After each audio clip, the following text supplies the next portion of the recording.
છે ઋષિકેશ નીતિ મોહનકર છે. હું હાલ પોલિટેકનિક ઇન એગ્રીકલ્ચર એન્જિનિયરિંગમાં ભણું છું. 6th સેમ ઇન્ટર્નશિપ કરું છું. હું 12th ફેલ થયો હતો. એ ટાઈમે મેં કરિયર કાઉન્સિલિંગ કરાયું હતું બાય ભાવના ચાવડા મેડમ. એમનાથી મેં કરિયર કાઉન્સિલિંગ કરાવ્યું. એમને મારું ફ્યુચર જોયું હતું કે મારામાં શું છે, મારું પેશન શું છે, એ કેવી રીતે એમને જોયું છે એ મને કઈ જ ખબર નથી. હું પોતાને મારું પેશન નથી ખબર હતી કે હું આગળ કેવી રીતે શું કરીશ. બટ હું પૂછવા માંગુ છું એમને કે એમને કેવી રીતે જોયું છે મારું આગળનું ફ્યુચર. બીકોઝ આ વસ્તુ બહુ ઇમ્પોર્ટન્ટ છે આપણા કરિયર માટે કે આપણે આપણું પોતાનું પેશન અને સ્કિલ્સ પોતે સમજીએ. જે મેં નથી સમજી હતી, જે મેડમે સમજી હતી. તો હું પૂછવા માંગુ છું એમને કે કેવી રીતે એમને મારા અંદર શું જોયું કે હું આ ફિલ્ડ લઉં, એગ્રીકલ્ચર એન્જિનિયરિંગ. સો હું મેડમને કહીશ કે એક્સપ્લેન કરે મને. પછીની વાત એવી છે કે કરિયર કાઉન્સિલિંગ કેમ જરૂરી છે આજના ટાઈમમાં, એ પણ હું એમને પૂછવા માંગુ છું. એન્ડ ત્રીજો ક્વેશ્ચન જે સૌથી ઇમ્પોર્ટન્ટ છે આજના સ્ટુડન્ટ્સ માટે. આજના જે સ્ટુડન્ટ્સ છે એ કઈ લાઈને વધી રહ્યા છે. બીકોઝ બધાનો ટ્રેક સરખો નહીં હોતો. આજે હું પોતાનો ટ્રેક સરખો હતો બટ હું મિસગાઈડ થયો હતો, બહુ મિસગાઈડ થયો મેડમ. હું 3rd સેમમાં બી મિસગાઈડ થયો હતો. પછી કેવી રીતે મેડમે મને સંભાળ્યું છે, હું કેવી રીતે આગળ વધ્યો છું. એન્ડ હાલ હું એક કહેવાય ને કે હું ભલે કંઈ પણ હોય લેકિન મેડમના કારણે હું સેટલ છું, એક સેટલ લાઈફ જીવી રહ્યો છું. બીકોઝ અગર જે બી છે એ બધું મેડમના કારણે જ છે. હું એમનો બહુ થેન્કફુલ છું કે એમને મારું કરિયર કાઉન્સિલિંગ કર્યું એન્ડ એ મને લકીલી મળ્યા છે. ઇટ નોટ ઇઝી કે કોઈ આપણને મળે અને આટલી સારી ગાઈડ આપે ને આપણું ફ્યુચર સેટ કરે. એન્ડ હું એમનો બહુ થેન્કફુલ છું. થેન્કફુલ બી બહુ ઓછો વર્ડ છે મેડમ માટે કે એમને મારી લાઈફ સેટ કરી છે. એન્ડ હું લાસ્ટમાં એ જ કહીશ કે ઈચ સ્ટુડન્ટ્સ એન્ડ પેરેન્ટ્સે પોતાના સ્ટુડન્ટનું કરિયર કાઉન્સિલિંગ કરવું જરૂરી છે. બીકોઝ નહીં પેરેન્ટ્સને ખબર પડતી ને સ્ટુડન્ટને ખબર પડતી કે શું કરવાનું છે આગળ. It's most important. Thank you. પેલું એક ક્વેશ્ચન રહી ગયો છે એ બોલવાનું રહી ગયું. તો અત્યારે ઇન્ટર્નશિપ કરે છે ને એ વાળું રહી ગયું. અત્યારે હું ઇન્ટર્નશિપ કરું છું એ વાળું રહી ગયું.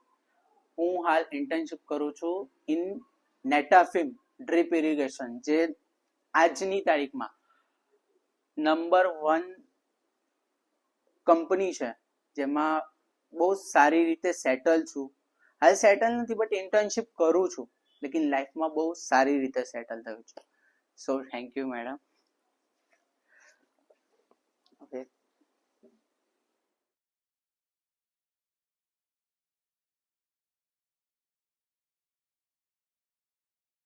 Your career counselor today. Let's meet Rishi, one of my best student who has got success in his studies.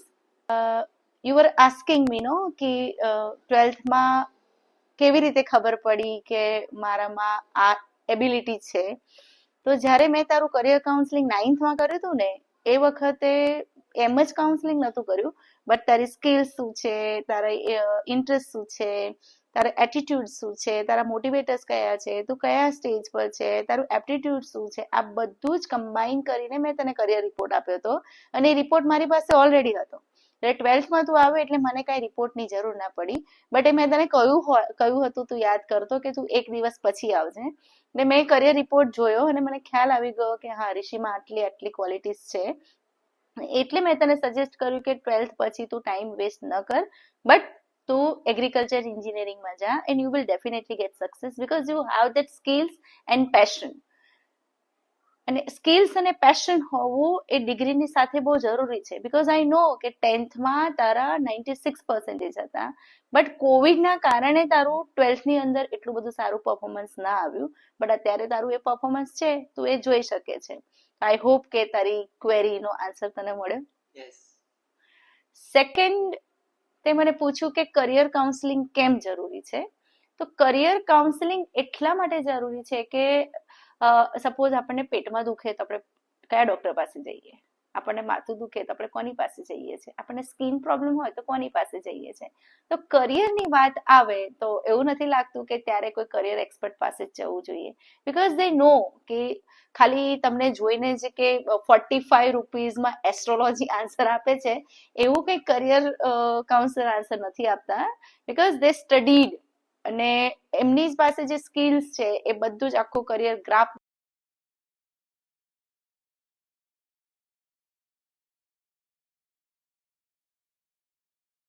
Courses પણ કરવાની જરૂર છે. પ્લસ એને મહેનત કેટલી કરવી પડશે, એનો સેલેરી કેટલી મળશે, અને માર્કેટમાં જે કોર્સ કરી રહ્યો છે એની વેલ્યુ કેટલી છે, આ બધા સિનારીઓ અમે ચેક કરીએ અને ત્યાર પછી જ કરિયર રિપોર્ટ આપીએ છીએ. એટલા માટે કરિયર કાઉન્સેલિંગ બહુ જ જરૂરી છે, કારણ કે એની અંદર ખાલી ને ખાલી ગાઈડન્સ નથી હોતું, because guidance and career counselling both are very different things. Third, તે મને કહ્યું કે વળી પાછો 3 સેમિસ્ટર પછી તું પાછો આવ્યો ને મેં તને હેન્ડલ કેવી રીતે કર્યો, કારણ કે મને ખબર હતી કે એ જસ્ટ એક આવેગ હતો અને એ જતો રહેવાનો હતો. ને સેકન્ડ થિંગ કે તારો ફેસ રીડિંગ મેં કરી લીધેલું હતું કે અચ્છા કંઈક નાનું જ છે બટ થઈ જશે. હવે મેં તને કેવી રીતે ગાઈડ કર્યો અને કેવી રીતે સમજણ પડી એ હું તને કહું કે મને ખબર છે કે તારો ઇન્ટરેસ્ટ શું છે, તારી પેશન શું છે, તારી કરિયર પર્સનાલિટી શું છે, તારા કરિયર મોટિવેટર શું છે, તારું એપ્ટિટ્યુડ કેટલું છે, એ બધું તો મારી પાસે મને ખબર જ હતી. પ્લસ કરિયર જે છે એ ખાલી ને ખાલી ડિગ્રીથી નથી બનતી, બીકોઝ આઈ નો કે 10thમાં તારા 96% આવ્યા હતા, that means you are an intelligent child. તો ફરી વખત મારે તારું આઈક્યુ ચેક કરવાની જરૂર નથી, મને તારી ઈક્યુ ચેક કરવાની જરૂર હતી. એટલે ત્યારે જોયું કે ઇન્ટેલિજન્ટ તો ઋષિ છે જ, થોડુંક ફ્લક્ચ્યુએશન છે, અને એ પણ ખબર હતી કે you are a very practical person, you have kinaesthetic learning style. તો આ હવે પ્રેક્ટિકલ ચાલુ થવાના છે, હવે ઇન્ટર્નશીપ સ્ટાર્ટ થવાની છે અને તેમાં તને મજા આવવાની છે. અને તે કરી પણ બતાવ્યું કે 12thની એક્ઝામ તે પાસ કરી દીધી, ને અત્યારે જ્યારે ઇન્ટર્નશીપમાં ફિલ્ડ વર્ક આવ્યું ત્યારે યુ એન્જોય અ લોટ. ને I am very happy to hear that he told me કે ઇન્ટર્નશીપમાં જ એને ઓફર થઈ છે અને he is going to get 40,000 salary if he accept the job. So this is one of the achievement for not only you but for me also, कि yes, career counseling is necessary in today's scenario also and in future also. So much Rishi કે તે મને આટલી બધી value આપી, તારા mentor તરીકે તે મને એક્સેપ્ટ કરી, and I'm happy to help you whenever and wherever you feel like. So thank you so much for coming and thank you so much for giving your valuable inputs.